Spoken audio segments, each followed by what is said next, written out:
Hey gang, another episode of Gun Guys. Today, I'm pretty blessed. I'm Ken Hackathorn, and today my Gun Guys guest is Paul Howe. Known Paul for a long time. As a matter of fact, when I first met Paul, I went down to Fort Bragg to do a shooting program for a pretty interesting Army unit. At that time was at the corner of McKellar's and Lamont. They're still there. Interesting facility, and most importantly, a really interesting group of guys.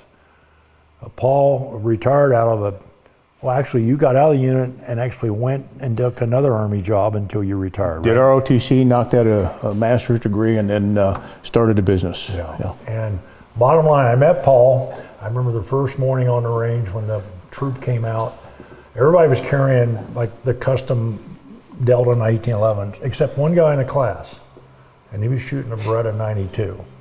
And I remember looking at it and going, what in the world is this guy up to? It was this fellow right here. And within short order, I learned that actually you were one of the best shooters in the class that day with that Beretta 92.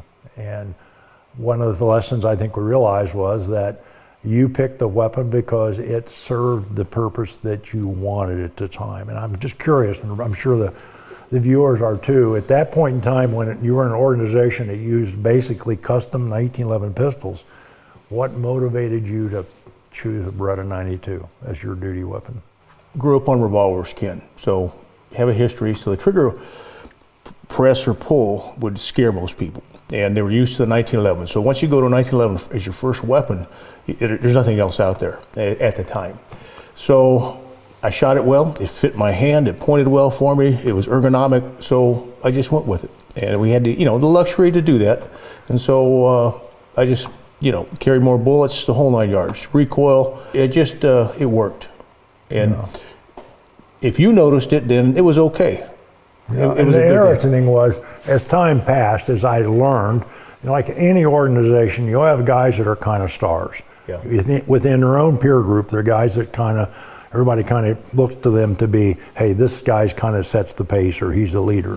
And clearly I remember in that class, as far as driving a pistol and a long gun, I remember lots of guys were running red dot optics on their M4s, and if I remember correctly, you were running irons in that particular time. Yes, sir. And you still outshot most of the guys in that group. So that's my first impression of Paul Howe. Now what's happened is, and you can kind of give us a breakdown, after you left the unit and finished your final years in the Army, you retired, and then you went into the private sector in the training business. Correct. And if I remember correctly, you built your own business. You kind of catered yourself to more of a governmental law enforcement type market initially. Yes, sir. Tell me how that worked out and how that developed. I wasn't done trying to give back, so what I did is started teaching hostage rescue. I'd go on the road, across the United States, East Coast, West Coast, Central, and hostage rescue was, the precursor for active shooter response. And so law enforcement was at a dismal level, probably at a level that we're seeing today again. And so I figured, hey, I can help you, get you over the standards, give you higher levels. So I started training law enforcement. Well, that's spiderweb, because if you do a hostage rescue course, then they want to know, hey, can you shoot? Can you teach shooting? Can you do sniper work? Can you do protection, this and that? So we evolved with time. We saw the Columbines, so we created active shooter programs, single person, two person, team level. We have created school guardian programs, so we teach teachers and staff how to carry weapons in school in a short amount of time. Church security, just anything firearm related, we can do. I have 10 instructors, so I have 5 law enforcement, 5 civilian, and we just make people better. Show them how to do it, no flash, no fluff. We don't chase gadgets, gimmicks. We say, here is a proven training program, and this will get you from point A to B faster. And that's our job as instructors. Yeah.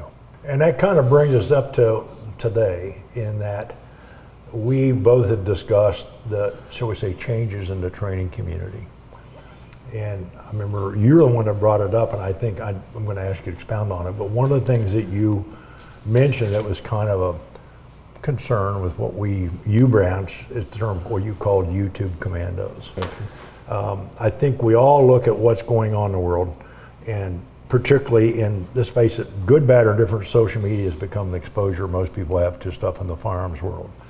And I know during COVID, we all watched way too much YouTube. I mean, you know, and I started watching a lot of the stuff, and I had retired from the training world, but I was looking at stuff, and to be honest with you, Paul, I was like, where in the world did this come from?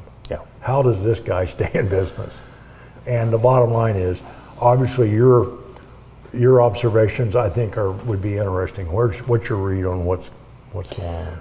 I don't try and bash people, but I have to articulate why we do what we do, the progression, what's the fastest progression, what's a realistic progression. So we talk about, you know, simple moves, whether it be kneeling position, standing, prone, and all right, can it be done slick, you know, no gear? All right, can you add a little bit of gear like a law enforcement?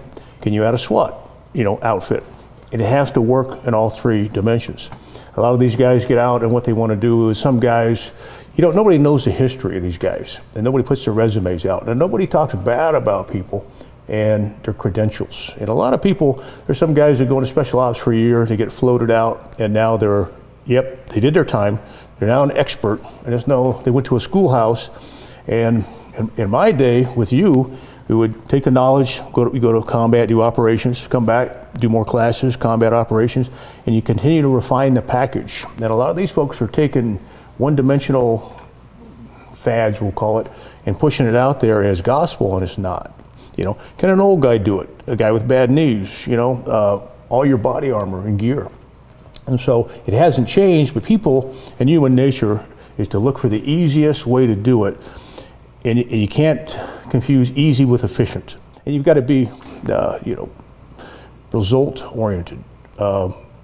Instructors that don't shoot in front of students, they're not instructors. You have to get out there and demonstrate proficiency, show them. You have to break down the mechanics and be able to see it in micro detail. And each student is different on the line. Each student, you know that if you give them 1 point, this will fix multiple areas. But you can't give them too much because what's their brain going to do? It's going to start smoking. Yeah, it can't absorb it. Yeah, so it takes years to really become an instructor and refine, because I take it really serious. If a student pays me money for a class, I want to give them the best and I want to get them as high as possible. But then you see the other half of that too, is those students that come to classes and they just want to have a good weekend. You know, okay, I'm good with that too, you know.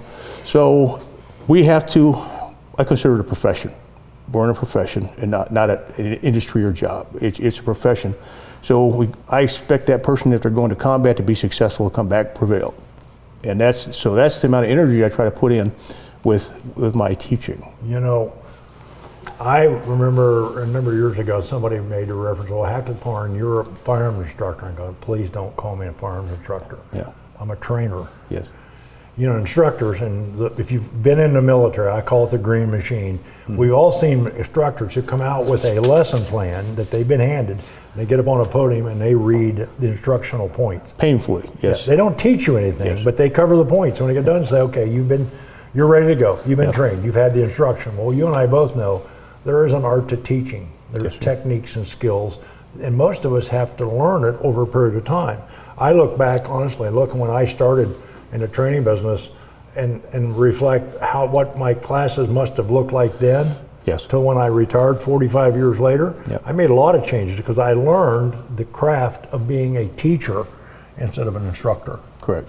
And one of the things I see going on now in the training world, and let's face it, we went through an era there during the Great War on Terror. You had lots of people leaving the military when they did, and I'm going to step right into being a shooting instructor. Yes. And what it did is it led to something I call the rock star syndrome. Yeah. They get on social media, they become real popular, everybody knows their name, everybody's watching their YouTube videos, and just like rock stars, you know, 8 months, a year, 18 months later, somebody else has taken their place and they've fallen off the top 10 chart. Yep. And we still see that progression to a point. I don't really have anything against anybody trying to make a living. That's the beauty of America and the free enterprise system. Everybody should be allowed to make a living and do it. What I often ask people when they say, well, I think I need some training, and my answer to their question is, what should I do? I say, what do you want to learn? Mm-hmm. What's your purpose? Yes. Well, they say self-defense. Well, now you're talking about self-defense in the home, self-defense in the workplace, self-defense or protection, say, in your church or in your school. because it's different. Oh, the yes. requirements and everything. I tell people the rules of engagement for a soldier and a GWAT, the rules for engagement for a police officer in the streets of America, and the rules of engagement for a private citizen are different. Correct. And sometimes there are some things that carry over, and there are some things that don't. Because, for example, a police officer is allowed to pursue. As we under call our office, his job is to pursue and apprehend the bad guy. In the private sector, not only do you not have the authorization to do it, you can be found criminally negligent if you do pursue somebody. Correct. Your job in the private sector is to avoid conflict, to break contact. So I see people, for example, that have launched into the career of, say, teaching one segment, or that's their knowledge. Just say they come out of the military, and they're trying to apply that schoolhouse approach to the guy in the private sector. And the truth of the matter is, it doesn't always work. And you've seen this. They often try to dress up what they're doing with neat tricks and certain things and stuff, and you go, what does it have to do with this guy? Shooting out of a vehicle, how does that apply to the guy in the private sector? You say, oh, it's cool stuff. Yeah, but what's it got to do with that? You know, what benefit do I gain from learning how to shoot a maneuver out of a vehicle? Yes. So I think when we talk about this YouTube commando thing, there's more dimensions than most people realize. I'm gonna hit 2 points you just keyed on, and every venue is different, every prosecutor is different. So I don't go to police for rules of engagement. I go to the DA. So I go to your city or county DA, you ask them what they're gonna support you in as far as the shooting, because they're the ones that are gonna prosecute you. So get it from the horses, put them on the spot. As far as shooting from vehicles, there are niches, but the guys out there don't know about it. So can I put a church security person in a vehicle outside church when everybody's coming to church? Yes, I can.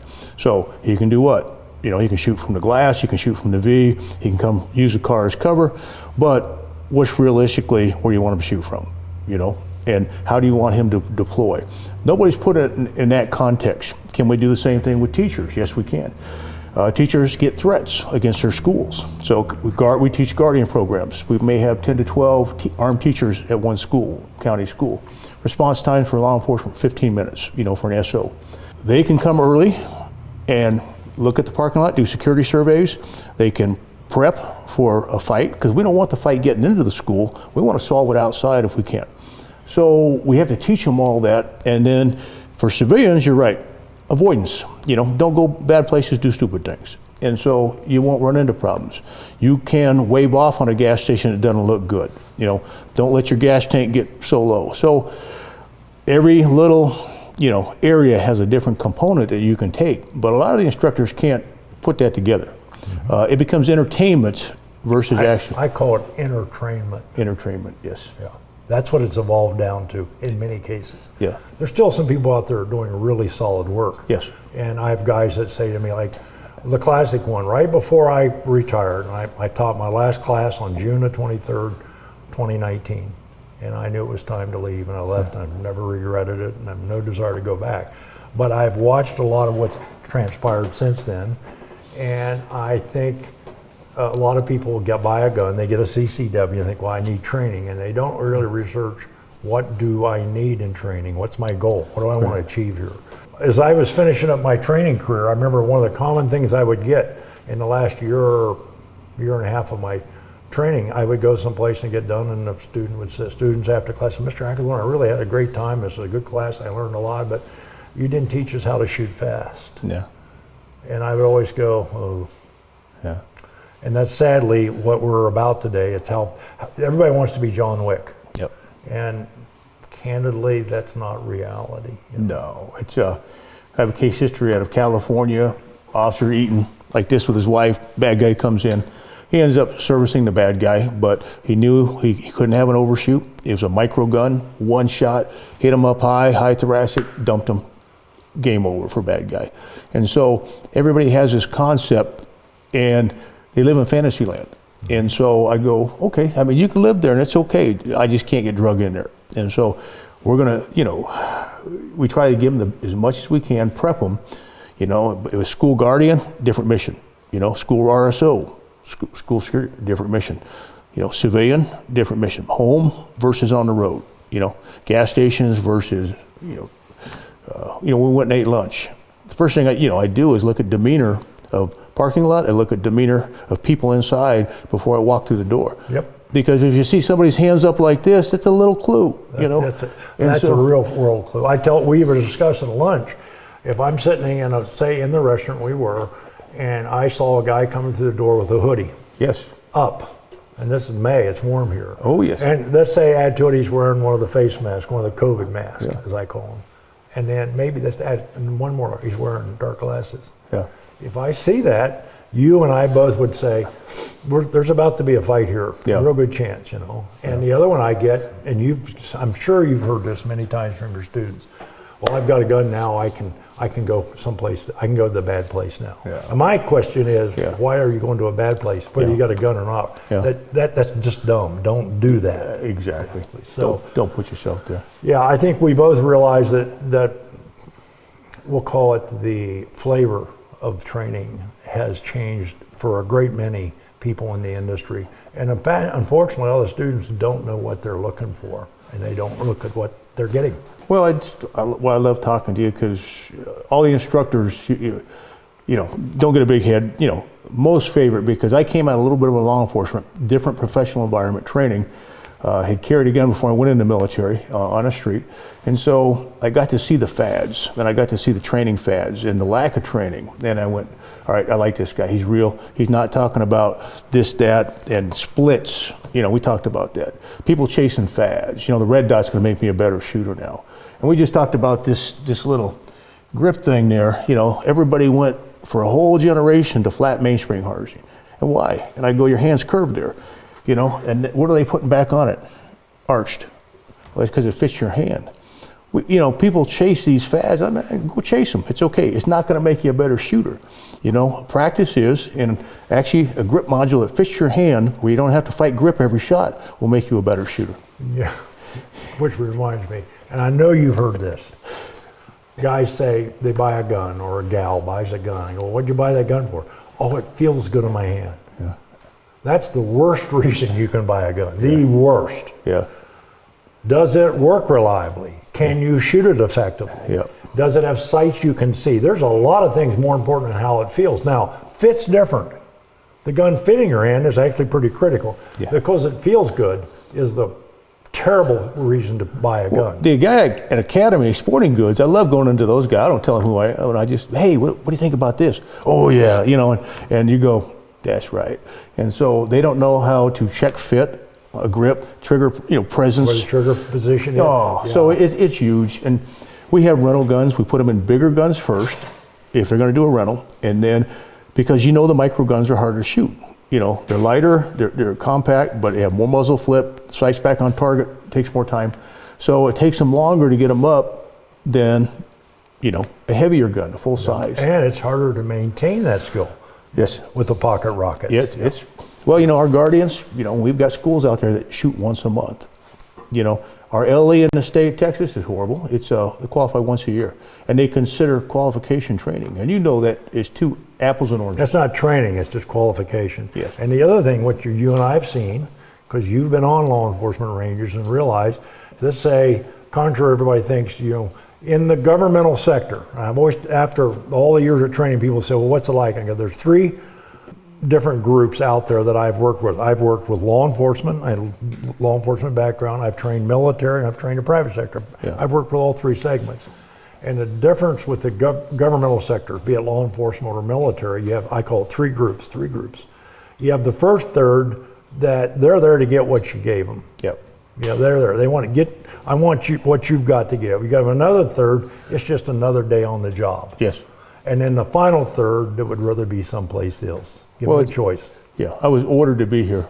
Yeah, and the guy said, and they're the ones that are going, when are we going to be done? Yeah, what time's lunch? Yeah. So that beats you down, wears you down. If you have to work with that type of clientele, it grinds you down.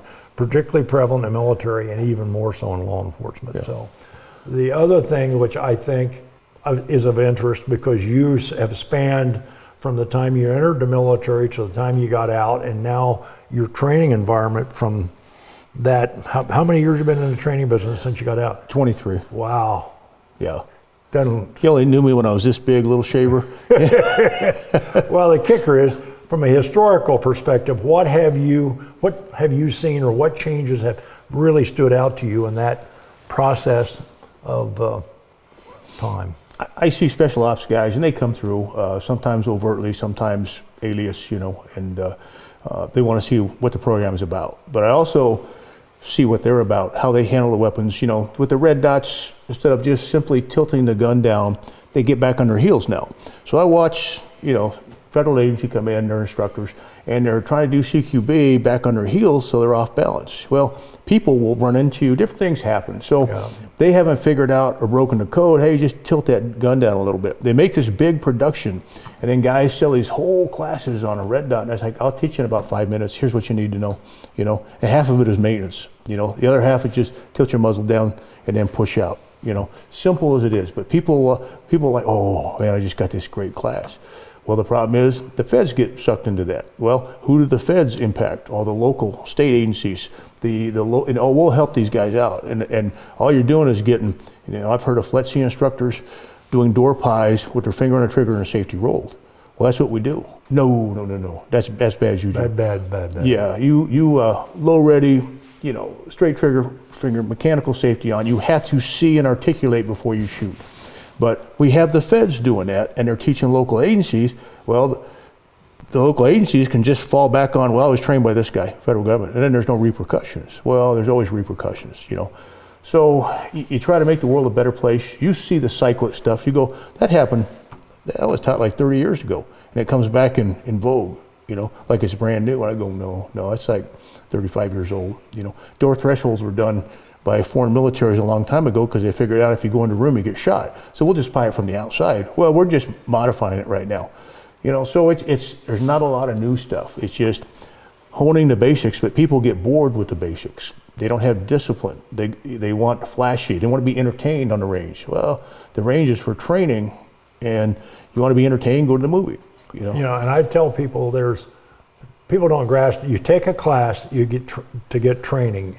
And you and I both have seen people after 2 or 3 days in a class, they're shooting at a skill level, proficiency-wise, the highest they've ever shot in their life. Mm-hmm. Because the reason is because you or me or somebody in your staff, whatever, has been whispering over the shoulder, mm-hmm. Sight alignment, trigger, nice press. They've been basically coached through the process. So they finish the last day and they're like, man, this is great. I am as good as I've ever been. The problem is, they don't realize that training shows you what to practice. Yes. And you got to go out and practice on your own. One, to maintain that, most importantly, to get better.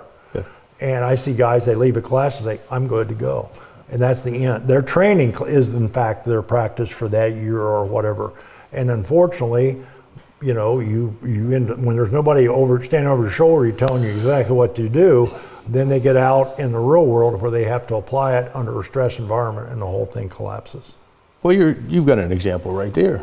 You prep for notes. How many students bring a pen to class, take notes, write down the drills, and are going to integrate them into their shooting plan? Whether it be, even if it's just dry fire. We talked about manuals being left on tables. As you spend $6,000 a year on manuals, and I go, no. People are leaving them on the table. There's not a note in the manual. I said, you want my information? Bring a thumb drive, and then I'll give you everything you want right there. Yeah. But what you have is a generation that can't even bring a pen to class or a notebook. And you go, okay, that's fine. Then you're just here for entertainment. And as an instructor, I do the same thing. If you're here to be entertained, hey, good job. You having a good time? Because that's the old Gunsite thing. Hey, you having a good time? Yeah, okay. And you don't pass any knowledge. Then you go to this other person that's really struggling or wants to get better, and you go, all right, here's what I want you to do. You have to have this shooting plan. You got to start here, boom, boom, boom. I want you to do this. Let's work on this just right now. These next relays, work on this. Then I'll give you another point once you master this. But the students come in and don't see that. And I hate fad group. I want people that really want to get better and apply, the skills. It's frustrating, Well, listen, gang, Paul and I have just had a first of our discussions. We're going to have a few more, so listen up. First off, don't forget to push that subscribe button. Number 2, if you have questions or comments about the material, feel free to leave them in the comment section. Now, I'm going to be candid with you. Some of you have very, very good comments and very good, questions that are valid. Some of you just want to be, and that's part of our world, I get it, but understand that I'm not going to lose any sleep over things you guys say that is negative. Those of you that are complimentary, hey, God bless you. I'm not going to lose any sleep. But nonetheless, tune in, more to come. Stay safe, and we will see you down the road.